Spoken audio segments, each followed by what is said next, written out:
As I mentioned yesterday, just going to continue with the theme, speaking about gender identity.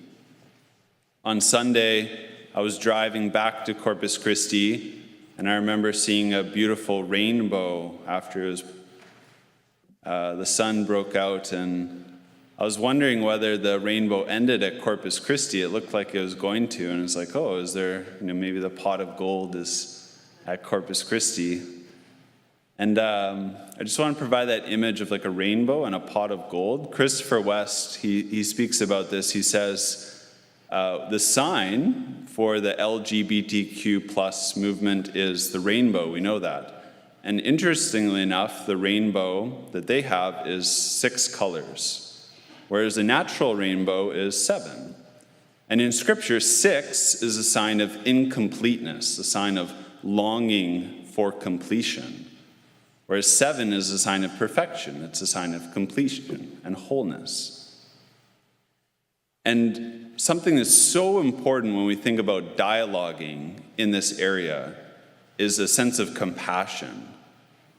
That every single one of us, we all have a deep sense of longing, all a deep sense of desire for completion, desire for perfection.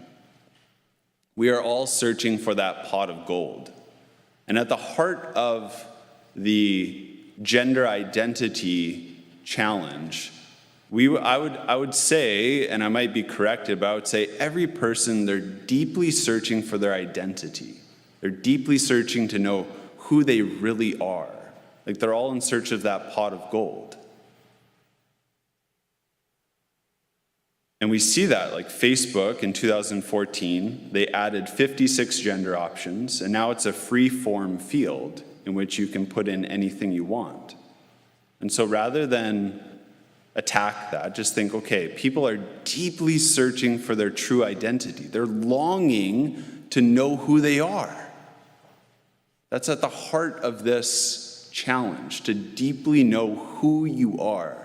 So what is that pot of gold? And all of us should be able to say, yeah, I'm also deeply in search of my true identity. I want to really know who I am.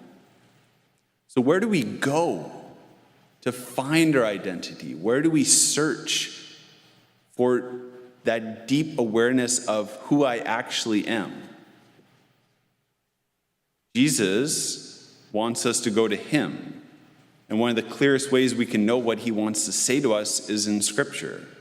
And so in today's reading is just one example. We heard in the second reading that you are sacred. You are God's temple. You are holy. You are God's building. Did you not realize that you are God's temple and the Spirit of God lives in you?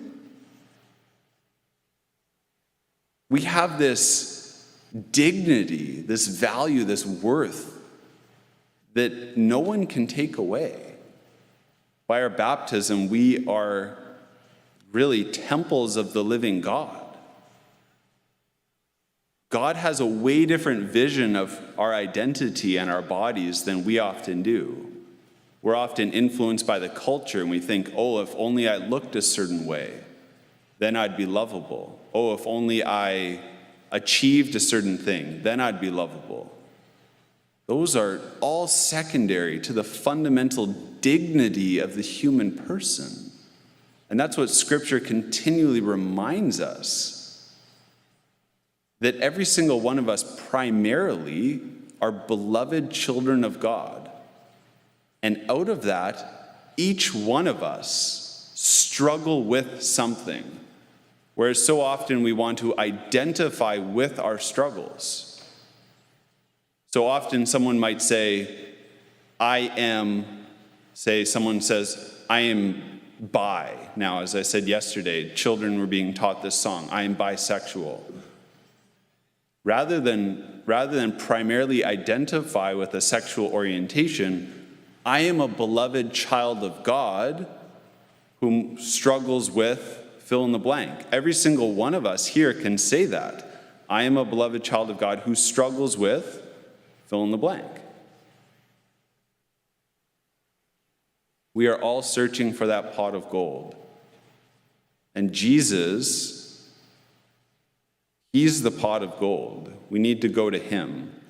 And so if we can go more deeply on that discovery of our true identity, if we can really enter into that ache that all of us have to discover the pot of gold, to really know who we are deep down in our core, then we'll have way more compassion for people that are struggling and that are bringing their question to the culture, right? We have to bring our question to Christ. And so really encourage all of you to really enter more deeply into that quest of like, Jesus, who am I really in your eyes? You know, the more we have compassion for our own journey, all of a sudden we won't be trying to attack or fight against other people, but we'll have a sense of compassion. Because that's what Jesus is the master of. You know, he's able to make people feel totally known, totally loved, and without deviating from the truth, he's able to lead people to a genuine self-discovery of who they really are in God's eyes.